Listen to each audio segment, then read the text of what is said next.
right, welcome to the fourth and final game of the evening. Up this time is a zombie base survival card management sim called Dead Exit. So, That's a lot. yeah, that's a combination of a lot of things. Like, Indeed. it's a it's a at its core a base management game centered around a post-apocalyptic environment. So, of course, that means zombies. Hmm. Not exactly sure why cards got into this mix. Maybe to stand out, maybe for other reasons. That's the kind of thing an interview would uncover. But Mm. in the meantime, this game was given to Twilight to review, so take it away. All right. Well, first and foremost, this game does not have a story. You're just a person who's apparently, from the looks of things, is actually in the midst of a zombie apocalypse, and is just apparently spending the rest of their days um, on a rooftop playing this card game that simulate and kind of simulating a zombie apocalypse scenario. Fun. Yeah, and he's all by himself. They are all by themselves. Yeah, and whenever they need somebody to play against, they use mannequins apparently to do this. But yeah, it has some bit of a dark twist there. Oh, for an already dark situation. But yeah, so the way this game plays is that your field is divided into a outer base and a inner base. Alongside the inner and outer base is the trade um, section and sacrifice and the stockpile section. Um, your goal here is to collect the required amount of resources to win the game. These resources are food, fuel, survivors, and a vehicle. And all the while you're attempting to collect these, you're of course going to be fending off the undead, who will, depending on the difficulty and the mode that you're playing on, will approach you, will appear initially in your inner base, not inner base, outer base, um, um, and and if they manage to occupy all three, I should have mentioned this before. Your inner and outer bases are divided into three sections, and yeah, and then if the dead appear and fill up all three sections of the outer base, they'll start to occupy the inner base, and if that happens, if that all gets filled up, you lose. Your base is breached, and you're dead. Um, so yeah, yeah, the that's how the game is divided up into three different types of games. There's Cityscape. Well, these are game scenarios, I guess you could say. Cityscape, Survival, and War. Cityscape is your most basic. You're trying to survive the apocalypse against the undead, and you're basically how it works is I should have mentioned this before, but there's also the one last bit of a gameplay um, aspect is the city deck, which is separate from your base field. This is simulating a town, city, as the name implies, and there it's divided into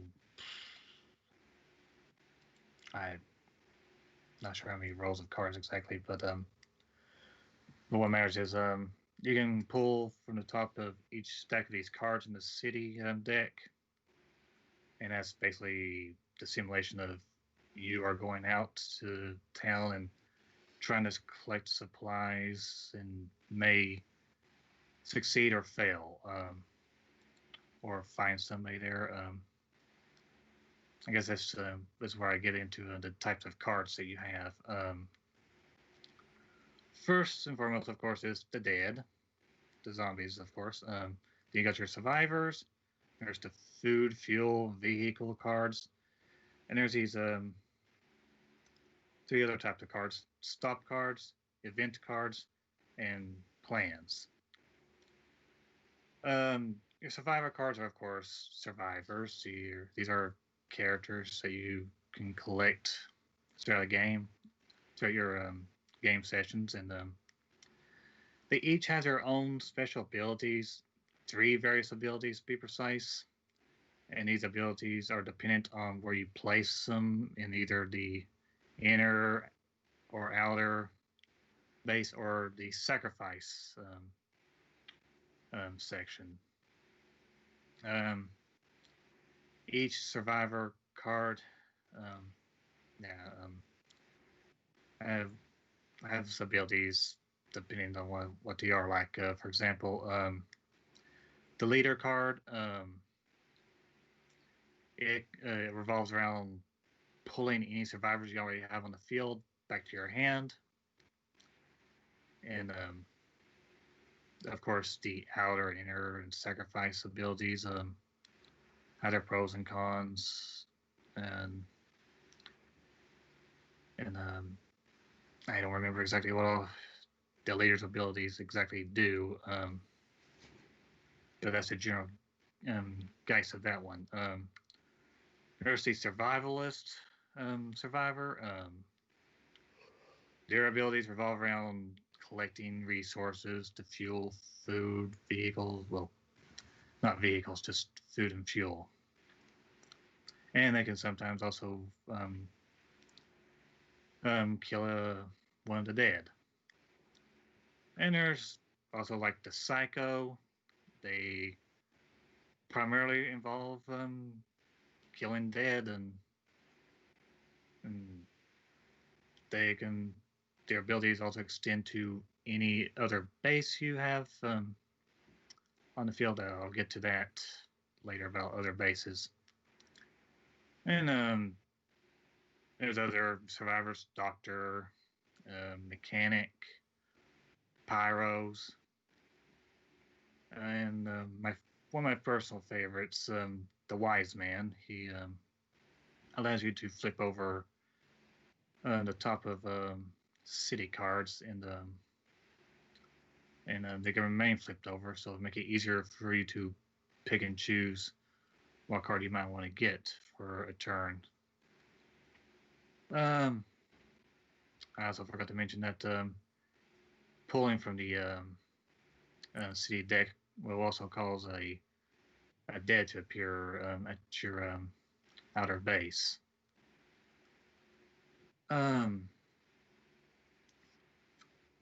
Let's see here. The other cards, food, besides being a requirement for winning a game, has its own ability when you sacrifice it for allowing you to pull a survivor back to your hand. You can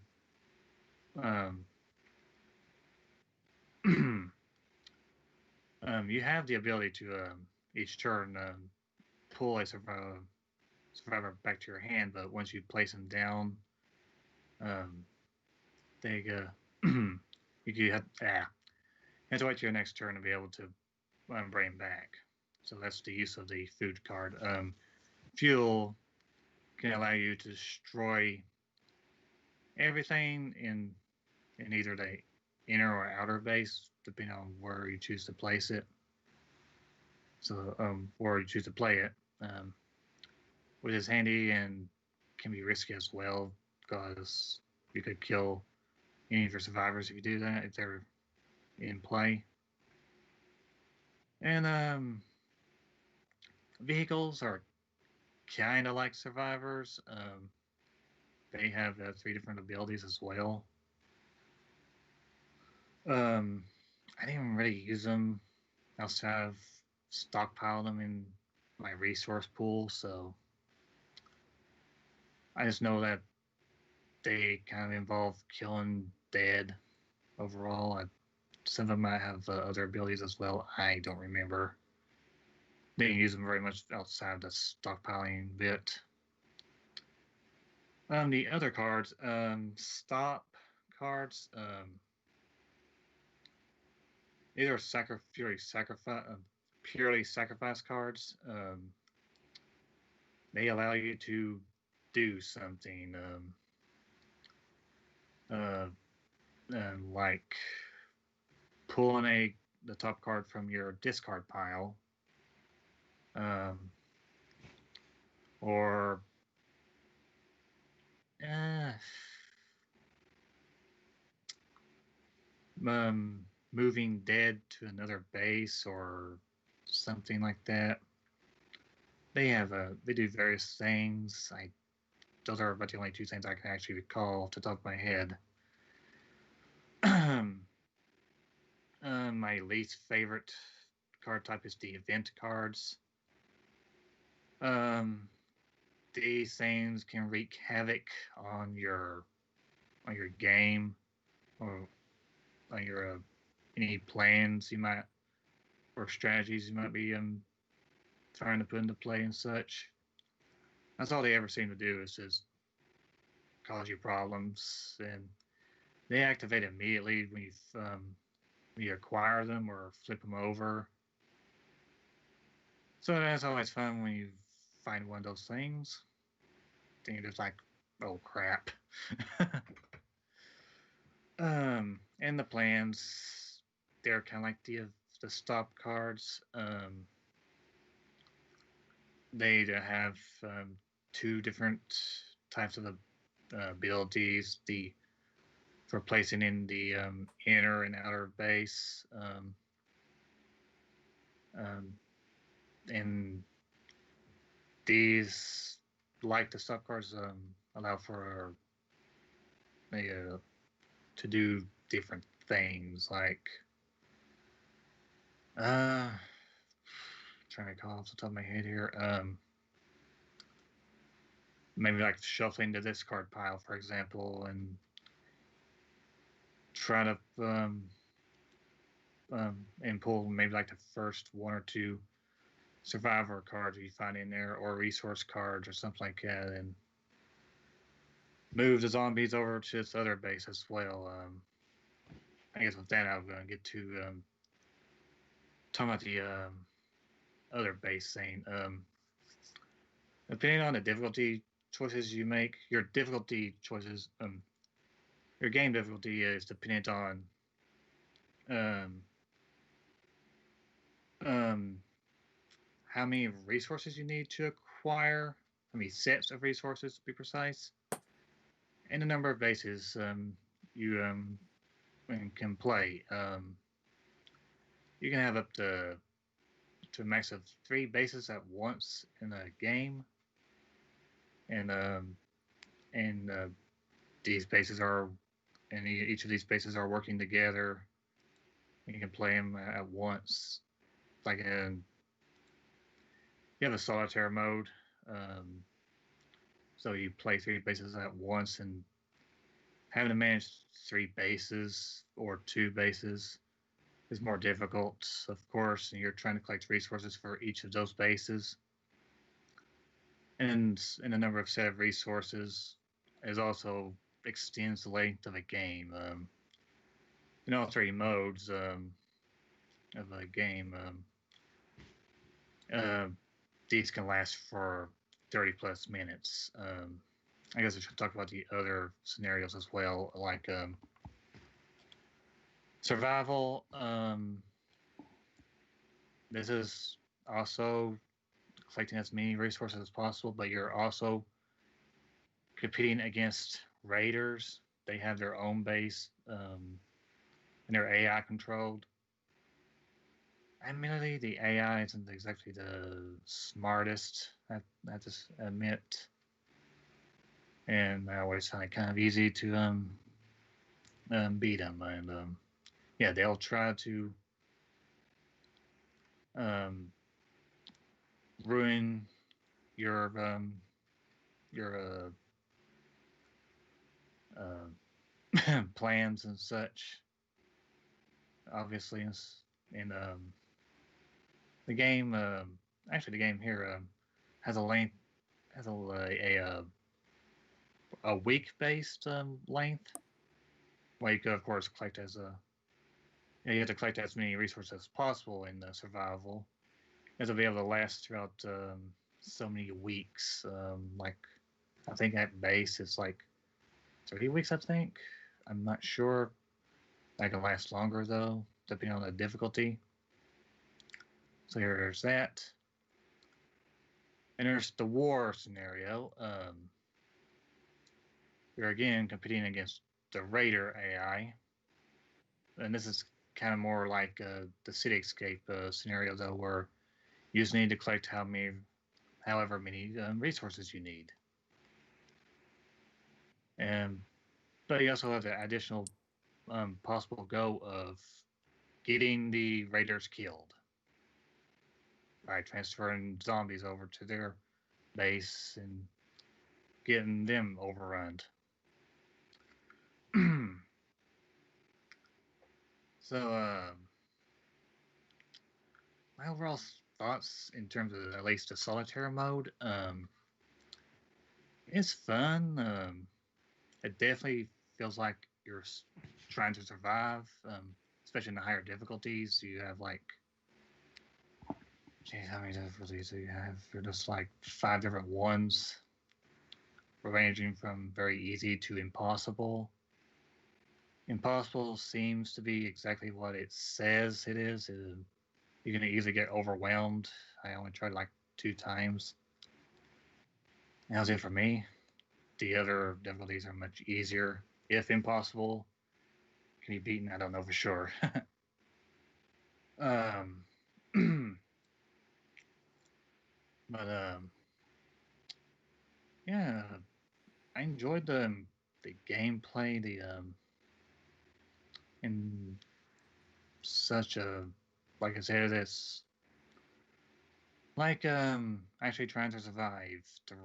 There's definitely the element of randomness involved in survival and such. You got to work with what you got, and so on and so forth. Um, there really wasn't anything I absolutely that I could say the dent against the gameplay wise. And the strength of this game appears to be primarily in its supposed to be in its multiplayer. There's a multiplayer option, but from what I've seen, it's not exactly the most well locally it's functional, but online multiplayer apparently from what I've read could require a third party software in order to Oh, get the fun. connections good. I mean, yeah, going. Yeah, yeah. So that's kind of a problem there. I couldn't play with wasn't able to play with anybody, but I can imagine it'd be a lot of fun actually. I could say more on the gameplay there if I was able to. I was wondering if it was possible that a human person could play as the Raiders, because apparently this ranges up to 8 players. Hmm. So I assume that's for how the 8 player bit works, so that one group plays as Raiders and the others plays as the survivors. So Yeah, I really enjoyed the gameplay aspect here. Can't say I'm much more extensive on that. It's all it works well and such, and that's about the best I can say. Now, visual wise, graphics and whatnot, they work. The graphics, like the 3D aspect, it works. They weren't attempting to simulate any human person, so like the mannequins and the tables and the environments around the cards and whatnot, those work well there. The artwork, uh, on the cards and such, certain ones, well, really, I can only say maybe the Psycho, for example, kind of. I'm not sure why. It's not the character design itself, but it feels kind of uncanny valley in an odd sense. I can't really say why. But all the artwork for the other characters and the environments on the images and whatnot, it was all good. Looked good. Has that somewhat realistic art style to it. Well, for 2D at least. So I say that's good there. Uh, I guess that brings us to the sound and music. As for the sound itself, it's all kind of basic clicking noises and whatnot. There's all that aspect of the audio is good. As for the music itself, I can only recall the one track. I think it's the same both the title screen and during the gameplay. I might be mistaken though. I don't. Is of course going to be that's the kind of music that gives a sense of doom and gloom and your life is in danger, you have to survive and whatnot. Fitting for a zombie apocalypse type game. I didn't even pay much attention to it. Otherwise, it works. I was spending most of my time trying to survive in a card game. um, so yeah, I guess that takes us to pricing. That exit is $5.99, $6. Yes, that just works. Uh, like I said before, you're gonna have to work in order to play against your friends online. But if you don't mind that, and well, you might have some friends who'll be able to play with you locally, in person. That can work. What I'm saying is, of course, I'm pretty sure the multiplayer is meant to be the strongest aspect of this game, and it's a shame that it apparently doesn't work too well online without the need of third-party software. But still, if you don't mind that, if you don't mind playing against an AI and challenging its higher difficulties, like the hard and very hard difficulties, if you want to get that sense of survival in that manner in a card game, that can work too. Just keep in mind that'd be your only other option, apparently. But yeah, this is gameplay wise, it works in my opinion. And yeah, that's it for me. All right. So that'll about do it for Dead Exit. And indeed, that'll do it for the review session. the week ahead. Coming up on Wednesday, October 28th, we will be having our good friend John Pickett from Manga Gamer back on the program. We got a bunch of stuff to talk about. The thing we'll be streaming is the Steam Prison DLC because, well, everything else was a lot more adult. As is a common issue with Manga Gamer. Like, he was trying to push some of the other games on me. I'm like, okay, look, this I know is safe to stream. I have to keep emphasizing that. It's like, I don't want to broadcast stuff that's going to get us kicked off off of Twitch.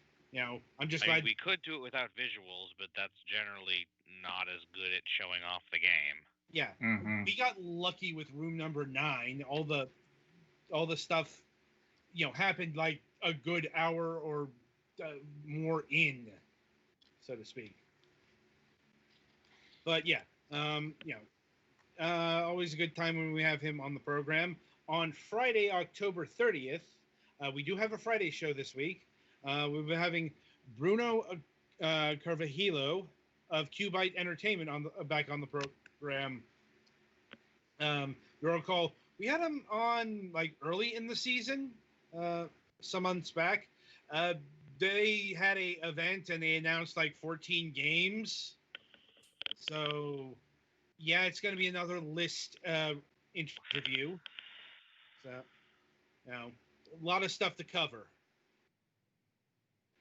And we are once again presuming that we have a episode of the Last News Desk on the Left happening on Wednesday.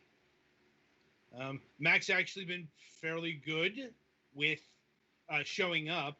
Maybe not always on time, but we've been having shows since he's committed, so that's actually good. And yeah, until Wednesday, I wish you good gaming.